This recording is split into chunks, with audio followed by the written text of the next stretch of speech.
Hi, నేను doctor Sunitha. So ఈరోజు మనం డిస్కస్ చేసుకునే టాపిక్ ఏంటంటే ఆయిల్. మన కుకింగ్కి అంటే వంటకి వాడే ఆయిల్ ఎలా సెలెక్ట్ చేసుకోవాలి, ఏ ఆయిల్ మంచిది, హార్ట్కి ఏది బెటరు, కిడ్నీకి ఏం బెటరు, డయాబెటీస్ ఉన్న వాళ్ళు ఎలా వాడాలి.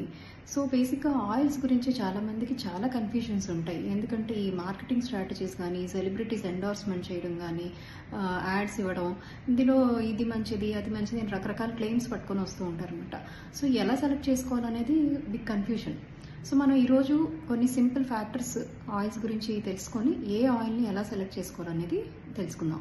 సో ఇందులో ఫస్ట్ రూల్ నెంబర్ 1 ఏంటంటే refined oils. So refined oils అనేవి అవాయిడ్ చేయడం మంచిది.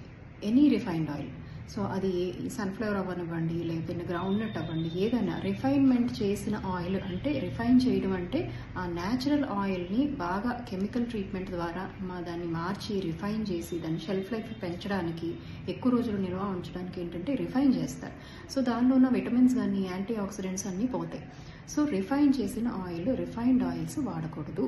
సో దాని బదులుగా అన్రిఫైన్డ్ ఆయిల్స్ అంటే న్యాచురల్గా చేసి తీసిన ఆయిల్, కెమికల్ ట్రీట్మెంట్ కానీ ఏమీ చేయకుండా ఉండే ఆయిల్ అంటే కోల్డ్ ప్రెస్డ్ ఆయిల్స్ కానీ ఎక్స్ట్రా వర్జిన్ ఆయిల్స్ వాడడం బెటర్. సెకండ్ పాయింట్కి వస్తే స్మోక్ పాయింట్. స్మోక్ పాయింట్ అంటే మనం ఏదైనా ఆయిల్ మనం వేడి చేసినప్పుడు బాగా పొగలు వచ్చేస్తూ ఉంటాయి కొన్ని ఆయిల్స్ అనమాట. అది స్మోక్ పాయింట్. అంటే ప్రతి ఆయిల్కి ఒక స్మోక్ పాయింట్ అనేది ఒక నెంబర్ ఉంటుంది.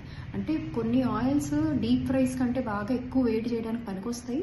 కొన్ని ఆయిల్స్ స్మోక్ పాయింట్ తక్కువ ఉంటుంది, అది బాగా వేడి చేయడానికి పనికిరావు. అంటే కొన్ని ఆయిల్స్ మనం డీప్ ఫ్రైకి వాడాలి, కొన్ని ఆయిల్స్కి షాలో ఫ్రైస్ కానీ సాట్ చేయడానికి కానీ వాడుకోవచ్చు అనమాట. ఇవి ఏంటి అంటే డీప్ ఫ్రైస్కి వాడుకోగలిగేవి olive oil, avocado oil, canola oil, mustard oil. So ఈ ఆయిల్స్ని మనము స్మోక్ పాయింట్ ఎక్కువ ఉంటుంది కాబట్టి, ఈవెన్ గీ కూడా. సో స్మోక్ పాయింట్ ఎక్కువ ఉంటుంది కాబట్టి ఇలాంటి ఆయిల్స్ని మనం డీప్ ఫ్రైకి వాడాలి.